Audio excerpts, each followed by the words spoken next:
चलिए स्टार्ट करते हैं क्लास। तो लास्ट लेक्चर में हमने लेंस मेकर फॉर्मूला पढ़ा और साथ ही साथ हमने थिन लेंस फॉर्मूले को भी डिस्कस करा। ठीक है, अब हम बात करेंगे पावर ऑफ अ लेंस की। पावर ऑफ अ लेंस क्या है? पावर ऑफ लेंस वो समझिए ध्यान से। सपोज ये मेरे पास एक कॉन्वेक्स लेंस है और ये इसकी प्रिंसिपल एक्सिस, ठीक, और ये इसकी ऑप्टिकल एक्सिस तरह से, और एक ray parallel to the principal axis आ रही है और हम जानते हैं पैरेलल आने वाली रे फोकस से पास हो जाती है। लेकिन ये कितनी डेविएट हुई, इस चीज के आइडेंटिफिकेशन के लिए हमने इस रे को सीधे एक्सपेंड करा। तो एक्सपेंड करने से हमें कितना डेविएशन हुआ ये पता चल गया, और वो डेविएशन कितना था आपका, ये डेविएशन है। ठीक है, ये डेल है तो ये भी डेल होगा, क्योंकि पैरेलल रे आ रही थी तो फोकस से जाएगी तो ये फोकस होगा। ये ऑप्टिकल सेंटर है O, इसकी हाइट मान ली हमने h, और ये हो गया हमारा फोकस की डिस्टेंस f। ठीक है, तो पैरेलल आने वाली रे प्रिंसिपल एक्सिस के पैरेलल रे है, फोकस से पास हुई, और उसे हम आगे की तरफ पढ़ाएंगे तो उसका डेविएशन हमें पता चल गया। तो पावर ऑफ लेंस की डेफिनेशन कहती है, it is defined as the tangent of the angle tangent of the angle by which it converges और diverges। कॉन्वेक्स लेंस होगा तो कन्वर्ज होगा, और कॉन्केव लेंस होगा तो क्या होगा, डाइवर्ज होगा। diverges a beam of light falling at unit distance from the optical center। क्या है कहानी, बहुत ध्यान से समझेंगे तब हम बात करेंगे। देखो, पावर ऑफ अ लेंस क्या है, अगर छोटे शब्दों में कहें तो हम बोल सकते हैं तो एबिलिटी टू कन्वर्ज और diverge a beam of light. ठीक है, अब वो किस तरीके से डाइवर्ज कन्वर्ज की बात करें तो हमने बोला defined as the tangent of the angle by which it converges or diverges a beam of light falling at a unit distance from the optical center। That means tan del, अगर आप ध्यान से देखें तो del perpendicular upon base equal h upon f, और ये जो tan del है, हम एक सिचुएशन ले रहे हैं यूनिट डिस्टेंस की, तो हमने बोला इफ h इक्वल टू 1, तो यही tan del किसके इक्वल आ जाएगा आपका, ये tan del आ जाएगा 1 अपॉन f के equal. tan del equal 1 upon f, और फोकस को जनरली इन मीटर में हम लेते हैं। टेन डेल ही क्या है, डेविएशन, यही क्या है, पावर है, तो पावर का फॉर्मूला बनेगा P equal to 1 upon F, और एफ किस में लिया जाएगा, मीटर में। एफ को मीटर में लिया जाता है क्योंकि एफ को मीटर में लेने पर ही पावर की यूनिट डायोप्टर बनती है। ठीक है, तो जनरली ये ऑब्जेक्टिव में भी डायरेक्ट पूछ लिया जाता है, इसके बेस पे न्यूमेरिकल भी आपसे पूछ लिया जाता है। अगर आपको ध्यान हो तो अभी अभी हम लेंस मेकर फॉर्मूला करा, और उस कंडीशन में, जिस कंडीशन में लेंस को हमने एयर में रखा था, उस कंडीशन में 1 अपॉन एफ इक्वल टू आया था हमारा म्यू माइनस 1, और 1 upon R1 minus 1 upon R2, जब हमने लेंस को एयर में रखा था। ये वास्तव में उसकी क्या आई थी, यही उसकी पावर आई थी। P इक्वल टू क्या होता है, 1 अपॉन एफ होता है, that is equal to for lens maker formula mu minus 1, 1 upon R1 minus 1 upon R2। इतनी बात क्लियर हुई, बताइए जल्दी से।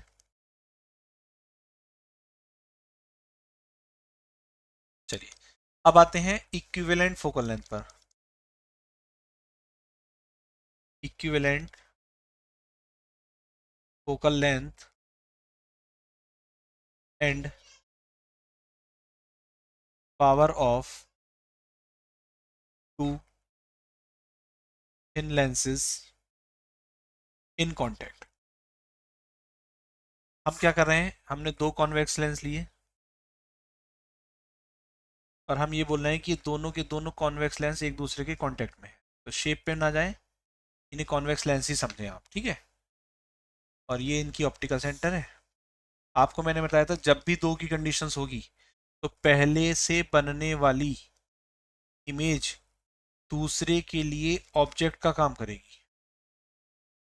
पहले से बनने वाली इमेज किसके काम करेगी, दूसरे के लिए ऑब्जेक्ट का काम करेगी। ठीक है, तो सेम सिचुएशन कुछ यहाँ पे होने वाली है। मान लीजिए ये, मैं कलर चेंज कर देता हूँ इसका, ये ऑब्जेक्ट था, ऑब्जेक्ट से रे आई कुछ इस तरीके से। ठीक, एक सेकेंड बैक कर लेते हैं। ये ऑब्जेक्ट से रे आई कन्वर्ज होगी, तो दो सिचुएशन है। सेकंड लेंस की एब्सेंस में ऐसे चली जाएगी, लेकिन सेकंड लेंस तो प्रेजेंस है, प्रेजेंस होगा तो फिर से क्या हो जाएगी, यहाँ से और कन्वर्ज होगी, और फाइनल इमेज कहाँ बनाएगी, यहाँ बनाएगी। ठीक है, तो हम कह सकते हैं ये क्या है, आई डैश है, ये क्या है, आई है, और ये क्या है, ऑब्जेक्ट है। ठीक है,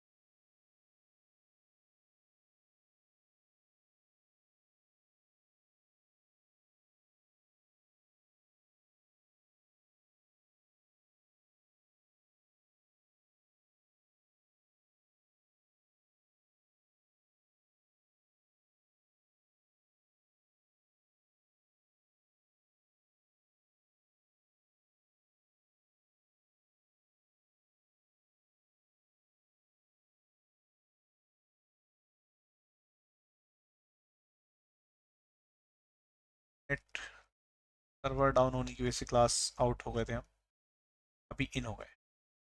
चलिए, आवाज आ रही है मेरी क्लियर आपको?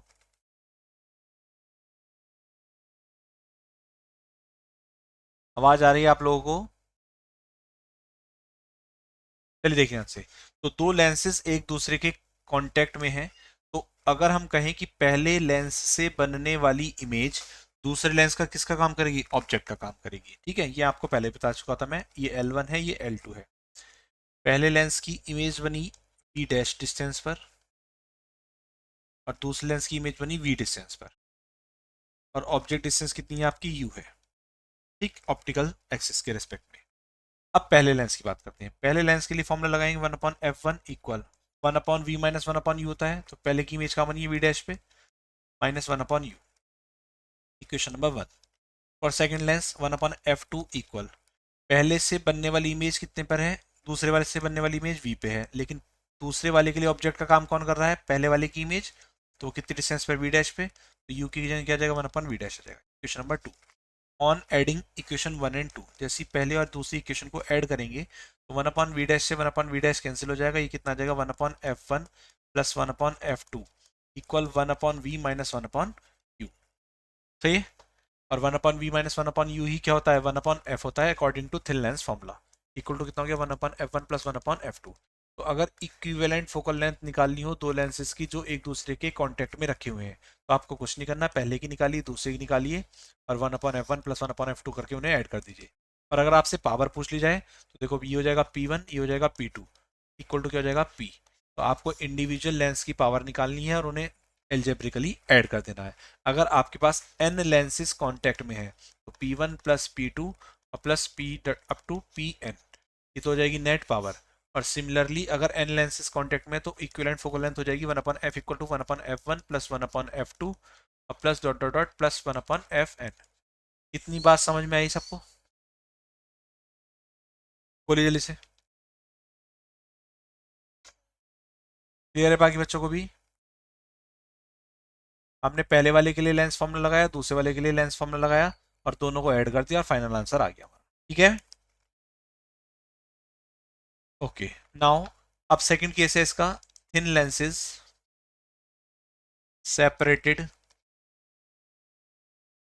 बाय अ स्मॉल डिस्टेंस, एक स्मॉल डिस्टेंस से वो सेपरेटेड है। तो हमने वही करा, दो लेंस लिए, पहला लेंस ये है हमारा और दूसरा लेंस ये है। इन दोनों लेंस के बीच की डिस्टेंस कितनी है, ये है, और ये आपकी प्रिंसिपल एक्सिस हो गई। ठीक, इनके बीच का सेपरेशन ये हो गया, और इस सेपरेशन को हम कितना कह रहे हैं कि भाई ये सेपरेशन है आपका D। ठीक है, आगे बात करते हैं इसके बाद। ये इनकी ऑप्टिकल एक्सिस, पहले वाले की और ये दूसरे वाले की।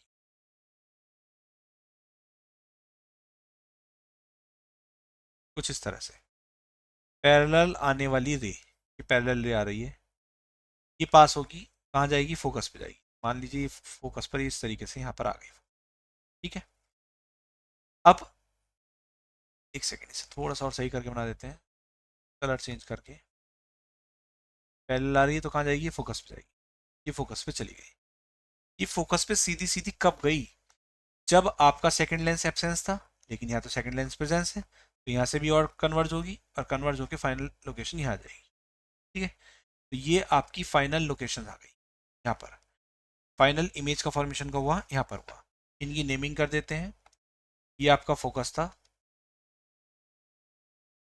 एफ, ये आपका एफ डैश। अगर इस वाली रे को बैकवर्ड डायरेक्शन में बढ़ाया जाए तो फाइनल इमेज का फॉर्मेशन कर रही है। एक सेकेंड, शिफ्ट हो गई है, जस्ट देखिए यहाँ से इसे हम बैकवर्ड डायरेक्शन में बढ़ाएं कुछ ऐसे, और इसे अगर फ्रंट सीधे सीधे आगे बढ़ाएं तो कुछ इस तरीके से कट करेंगे, और जब इस तरीके से कट करेंगे तो यहाँ पे भी एक एंगल ऑफ डेविएशन आपको मिल जाएगा। ठीक, ये एंगल होगा आपका कितना, डेल वन। ये एंगल कितना है आपका, डेल वन है। और यहाँ जो एंगल मिल रहा है डेविएशन का, ये एंगल कितना है आपका, डेल टू है। ये हाइट जो है आपकी, ये वाली हाइट, ये है आपकी एच टू, और ये वाली हाइट है आपकी कितनी, एच वन। ये सेंटर ऑफ कर्वेचर वन और ये सेंटर ऑफ कर्वेचर टू। ठीक है, ये लेंस वन है और ये लेंस क्या है, टू है। अगर आप ध्यान से देखें तो ये डेल टू है, तो ये भी कितना होगा, ये वाला एंगल भी कितना होगा, डेल टू होगा। और इस पूरे ट्राइंगल में ये एक्सटीरियर एंगल डेल है और ये दो इंटीरियर एंगल है, डेल वन और डेल टू। तो हम कह सकते हैं exterior angle del equal to sum of two interior angles, that is del one plus del two. ठीक, उसके अलावा डेल वन अप्रोक्सीमेट इक्वल होगा किसके, टेन डेल वन के। और टेन डेल वन का मतलब क्या होता है, अभी अभी हमने पीछे देखा था H one H upon F, तो ये हो जाएगा H one upon F one. Similarly del two approximate equal होगा टेन डेल टू के, क्योंकि स्मॉल एंगल्स के लिए टेन थीटा थीटा के इक्वल होता है, तो ये कितना हो जाएगा, H two upon F two. और जो डेल होगा वो कितना होगा, H one upon final focus F के। अब हमने पढ़ा है ये तीनों वैल्यूज को उठा के हम यहाँ पे पुट करेंगे, तो जैसे ही पुट करेंगे तो H one upon F equal H one upon F one और plus H two upon F two. अब मेन थिंग इज दैट आपको यहाँ से एच टू की वैल्यू कैलकुलेट करनी है, और एच टू की वैल्यू को कैलकुलेट करने के लिए हम क्या करेंगे, ट्राइंगल्स ऑब्जर्व करेंगे। कौन कौन से, देखिए ये पॉइंट ए मान लीजिए, ये पॉइंट आपका बी है यहाँ पर। ठीक है, now from triangle A C one F और triangle B C two F, अगर मैं इन दो ट्राइंगल को देखूं तो ये दोनों ट्राइंगल कैसे हैं, सिमिलर है।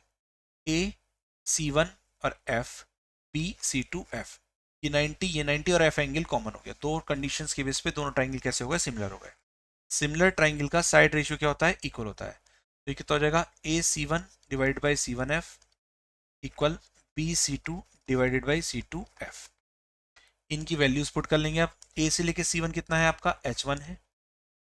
ए से लेके सी वन कितना है आपका, एच वन है।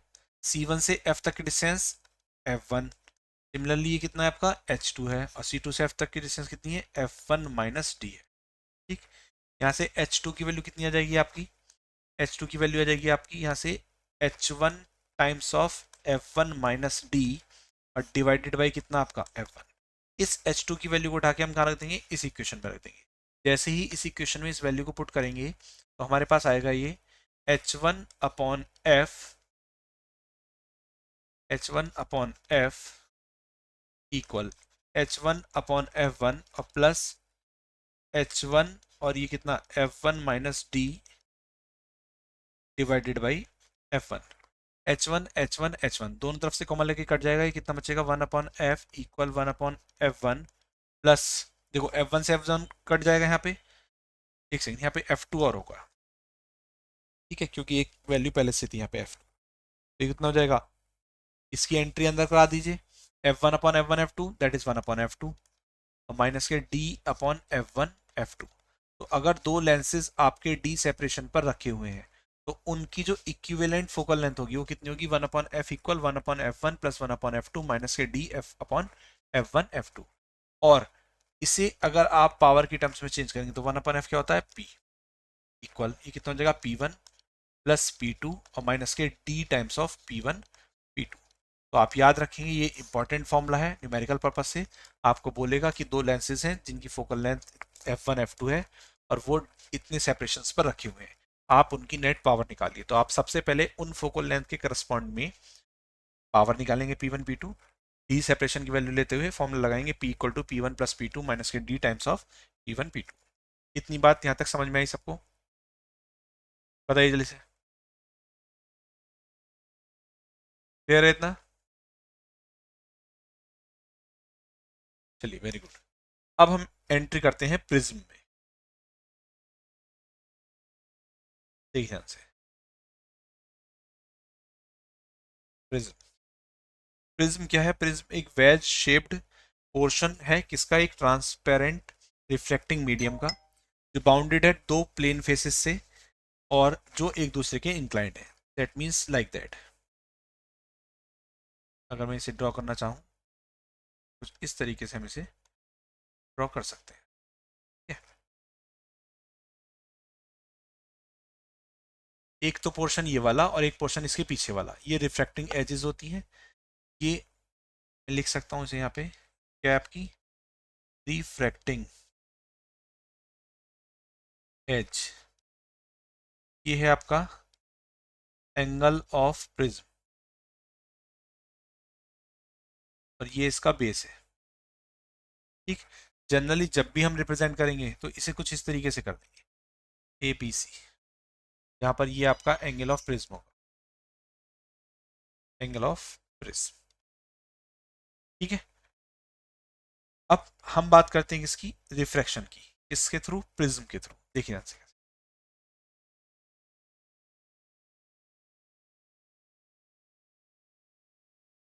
रिफ्रैक्शन थ्रू अ प्रिज्म या deviation produce by a prism. देखिए डायग्राम समझ लीजिए, बाकी अपने आप क्लियर हो जाए। एक प्रिज्म का फॉर्मेशन करेंगे हम यहाँ पे सबसे, ये हमारा प्रिज्म हो गया। एक पर्टिकुलर एंगल पर एक लाइट रे इंसिडेंट कराएंगे तो उसके लिए हमने नॉर्मल ड्रॉ कर दिया। एक नॉर्मल हमारा ये हो गया और एक नॉर्मल हमारा इधर से इस तरफ हो गया। दोनों सरफेस पे नॉर्मल ड्रॉ कर दिया। लाइट रे इंसिडेंट हुई कुछ इस तरीके से। ठीक, लाइट रे रेयर मीडियम से डेंसर में आएगी, टुवर्ड्स नॉर्मल बैंड होगी, बैंड होके यहाँ तक आई, फिर डेंसर से सॉरी बैंड हुई यहाँ से, यहाँ पे आ जाएगी। होल्ड करते हैं, ऊपर जा रही है इससे यहाँ से, ठीक कुछ इस तरीके से यहाँ पे आई और डेंसर से फिर से रेयर में जाएगी तो अवे फ्रॉम द नॉर्मल निकल जाएगी कुछ इस तरीके से। अगर मैं इस वाली लाइट रे को आगे की तरफ बढ़ाऊंगा और इसे पीछे की तरफ बढ़ाऊंगा तो एक दूसरे को कट करेंगी पर्टिकुलर एंगल पर, और इस एंगल को ही बोलेंगे हम एंगल ऑफ डेविएशन। इसे क्या बोलेंगे हम? कुछ बोला हेमंत आपने? हाँ हाँ ठीक, वेरी गुड वेरी गुड। ये क्या होगा? एंगल ऑफ डेविएशन होगा, जिसे डेल्टा से हम डिनोट करते हैं। ठीक है, नाउ ये आपकी इंसिडेंट रे, ये आपकी इमरजेंट रे, ये आपकी रिफ्लेक्टेड रे, ये आपका एंगल ऑफ इंसिडेंस आई। इस एंगल को एंगल ऑफ रिफ्लेक्शन बोल देंगे, तो इसे हमने आर से डिनोट कर दिया और इस एंगल को हमने आर डैश मान लिया। ठीक है, साथ साथ ये जो एंगल ऑफ इमरजेंस है इसे हमने आई डैश बोल दिया थोड़ी देर के लिए। ये एंगल ऑफ डेविएशन हो गया। अब वन बाय वन बात करते हैं, इनकी नेमिंग कर देते हैं। ये ए हो गया, ये क्यू हो गया, ये बी हो गया, ये सी हो गया, ये एन हो गया और ये आर हो गया। इस तरीके से हमने, ये नॉर्मल है क्यू पर, नॉर्मल एट क्यू, और ये किस पे नॉर्मल है? ये नॉर्मल है आर पर, नॉर्मल एट आर। अगर आप डायग्राम को बहुत ध्यान से देखें तो यहाँ पर एक क्वाड्रिलेटरल का फॉर्मेशन हो रहा है, और वो क्वाड्रिलेटरल क्या है आपका? A Q N R. तो हम लिख सकते हैं from quadrilateral A Q N R, A Q N R quadrilateral को जब वो ऑब्जर्व करेंगे तो एंगल ए और एंगल क्यू एन आर का सम कितना होगा? 180 डिग्री होगा। तो angle A plus angle Q N R equal 180 degree. ठीक है, now from triangle Q N R, जब हम क्यू एन आर, देखिए ये क्यू है, ये एन है, ये आर है, इस ट्राइंगल को ऑब्जर्व करेंगे तो ट्राइंगल के तीनों एंगल का सम 180 डिग्री होता है। तो हम बोलेंगे angle R plus angle R dash plus angle Q N R equal to 180 degree. यहाँ से एंगल क्यू एन आर की वैल्यू कितनी आ जाएगी, आर इक्वल 180 माइनस, इसे एंगल की फॉर्म में लिख के ऐसे भी लिख सकते हैं direct, R plus R dash. तो हम इस तरीके से लिखते हैं 180 minus R plus R dash. ठीक है, नाउ हम कह सकते हैं कि देखो, अगर मैं इस पोर्शन को ऑब्जर्व करूं और इधर इस पोर्शन को ऑब्जर्व करूं, केवल इस वाले को, यहाँ वाले पोर्शन, तो क्यू एन आर प्लस में क्यू एन आर है, प्लस में Q N R equal to 180 है। दैट मीन्स मैं बोल सकता हूँ कि जो ए है वो किसके इक्वल है, आर प्लस आर डैश के इक्वल है। इतनी बात समझ में आई सबको, बताइए जल्दी से, क्लियर है सबको बच्चों? चलिए, ये पॉइंट है हमारा एम। नाउ आगे बात करते हैं इसके बाद। अब हम बात करेंगे एम क्यू आर की। तो from triangle M Q R, देखो exterior angle del equal sum of two interior angle, that is del equal angle M Q R plus angle M R Q. M Q R कितना होगा, ये देखो, ये आई है, ये आर है, ये आई, ये पूरा आई, तो ये कितना हो जाएगा, आई माइनस आर। ऐसे ये आई डैश है, ये आर डैश है, तो बचा हुआ कितना हो जाएगा, I dash minus R dash. ठीक है, यहाँ से इसे सॉल्व कर लेंगे, इसे लिखेंगे आई प्लस आई डैश और माइनस कॉमन लेके R plus R dash equal to del. Del ऐसी रहेगा, ये कितना हो जाएगा, I plus I dash minus R plus R dash की जगह हम क्या लिख देंगे, ए लिख देंगे। तो ए को इस तरफ ले आएंगे तो कितना हो जाएगा, del plus A equal I plus I dash. क्या पता चला, ये पता चला angle of deviation plus angle of prism, इनका सम किसके इक्वल होगा, angle of incidence plus angle of emergence, इनके इक्वल होगा। ये बात समझ में आई सबको, बताइए जल्दी से, क्लियर है इतना? चलिए, अब फैक्टर ऑफ जिस पे एंगल ऑफ डेविएशन डिपेंड करता है, किन किन फैक्टर्स पे करता है, देखिए ध्यान से।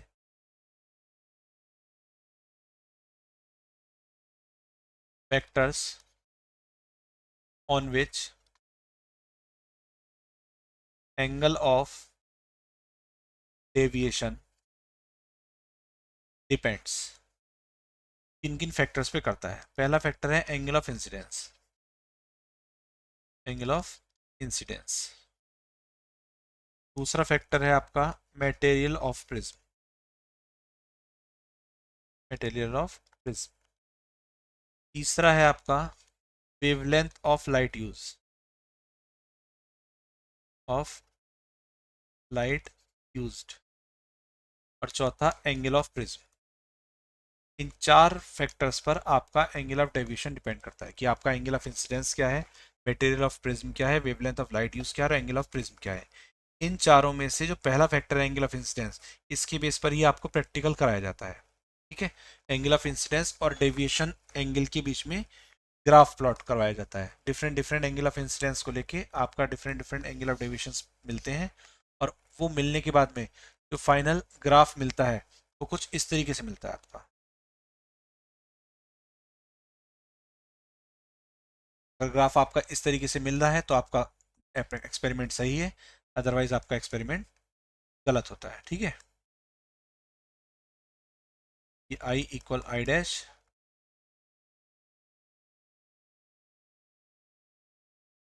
क्या चीज,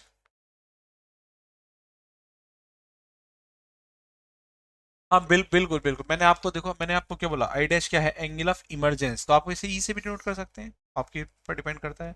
डिनोशन मैटर नहीं करता है, नोटेशन, नोटेशन मैटर करेगा तब जब आप उसकी रिप्रेजेंटेशन को नहीं लिखेंगे। जैसे आपने आई डैश लिख दिया और आपने बताया नहीं कि आई डैश क्या है, आपने ई लिख दिया, आपने बताया नहीं कि ई क्या है, तो आपको वहां बताना होगा कि भाई ई और या आई डैश कुछ भी हो, वो क्या है, आपका एंगल ऑफ इमरजेंस है। ठीक है, यहाँ तक क्लियर हुआ? तो इसका ग्राफ कैसे बनता है? Deviation of angle of incidence के बीच में कुछ इस तरीके का ग्राफ आपका ये बनता है। सही है भाई, यहाँ तक क्लियर है?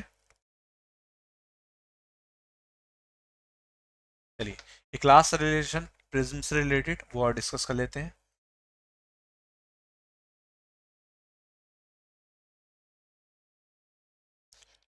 Relation between refractive index and angle of minimum deviation. देखिए यहाँ से तो याद रखेंगे, for minimum deviation that is when a prism is in the position of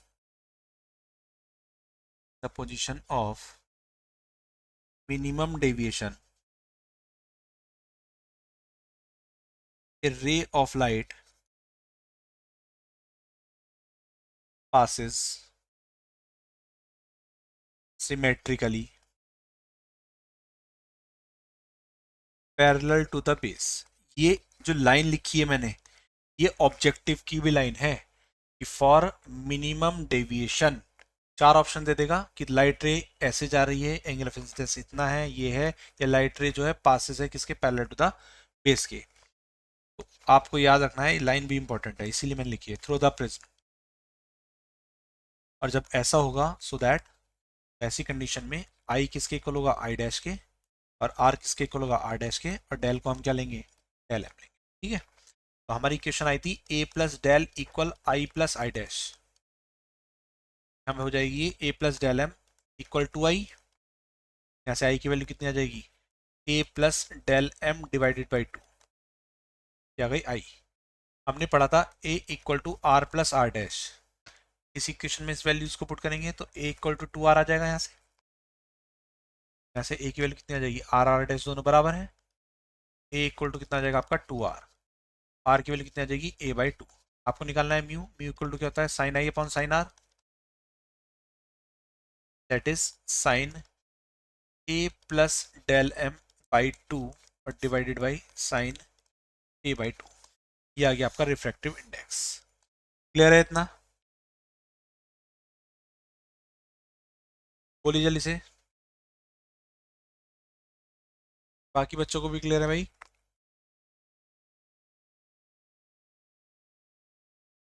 चलिए, एक लास्ट डेविएशन प्रोड्यूस्ड, ये कंसेप्चुअल क्वेश्चन आता है इस पे और ऑब्जेक्टिव आता है जो मैं अब कराने वाला हूँ। Produced by A prism of small angle. तो देखिए यहाँ से जो प्रिज्म बनाया था हमने ए बी सी, इस वाली सरफेस से भी रिफ्रैक्शन हुआ, इस वाली सरफेस से भी हुआ, तो एक एक करके बात करते हैं। फॉर रिफ्रैक्शन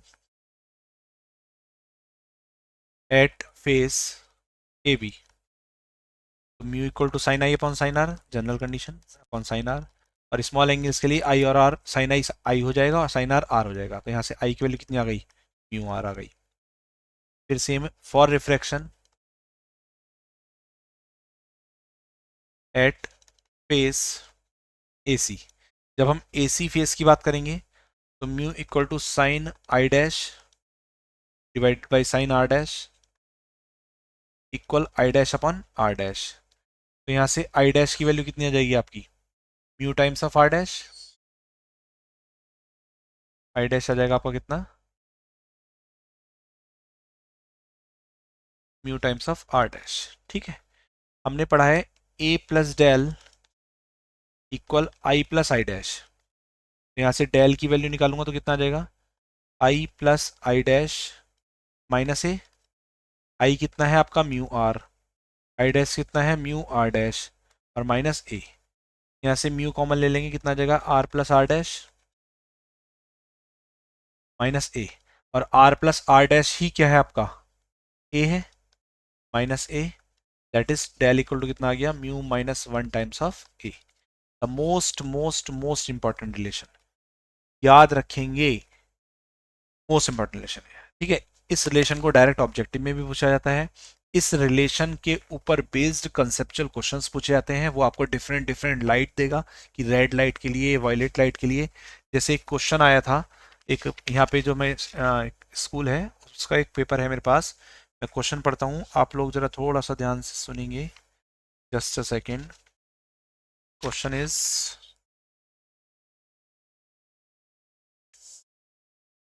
हाँ, आपका प्रिज्म वाला डायग्राम है जो अभी अभी ने ऊपर बनाया, और उसमें ये बोला गया for which colour the angle of deviation is minimum. Del की वैल्यू मिनिमम, ये वाला एंगल ऑफ डेविएशन मिनिमम किस कलर के लिए होगा, ये आपसे पूछा गया है। तो जिस कलर की वेवलेंथ सबसे ज्यादा होगी उस कलर के लिए रिफ्रैक्टिव इंडेक्स सबसे कम होगा और डेविएशन एंगल क्या हो जाएगा, मिनिमम हो जाएगा। तो आपका आंसर इसमें ऑप्शन है रेड, ब्लू, वायलेट और येलो। तो आंसर हो जाएगा इसका रेड लाइट। ठीक है, तो इस तरीके के क्वेश्चन यहाँ पर इससे बनते हैं। तो आप इसकी प्रैक्टिस बहुत अच्छे से कर लें इसकी, और इससे रिलेटेड कंसेप्चुअल क्वेश्चंस देख लें। ठीक है, नाउ ये हो गया हमारा प्रिज्म की कहानी कंप्लीट। अब इसमें इस चैप्टर में हमारे 3 टॉपिक बचे हैं। एक सिंपल माइक्रोस्कोप,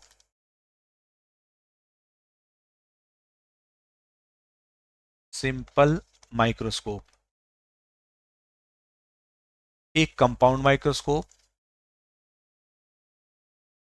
एस्ट्रोनॉमिकल टेलीस्कोप,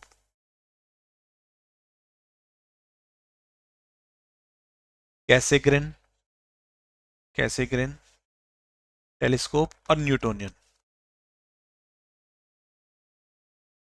है बेटा। हाँ मैं वही बता रहा हूँ, ये कैसेग्रेन और जो न्यूटोनियन है ना, ये इसी टेलीस्कोप के ही पार्ट है। इन दोनों के केवल इमेज बनाने के लिए आते हैं आपके पेपर में। आप लेटेस्ट सैंपल पेपर देखेंगे ना, तो उसमें भी कैसेग्रेन या न्यूटोनियन में से किसी एक का डायग्राम बनाने के लिए पूछा गया है, जो 2024 का सैंपल पेपर आया है। बेसिकली एस्ट्रोनॉमिकल टेलीस्कोप, कंपाउंड और सिंपल माइक्रोस्कोप, ये टॉपिक डिटेल में पढ़ेंगे और इनके केवल डायग्राम डिस्कस करेंगे आप। ठीक है, कल हम इस चैप्टर को आई थिंक कंप्लीट कर लेंगे। ओके, नेक्स्ट लेक्चर में। ठीक है भाई। अच्छा, मेरी बात को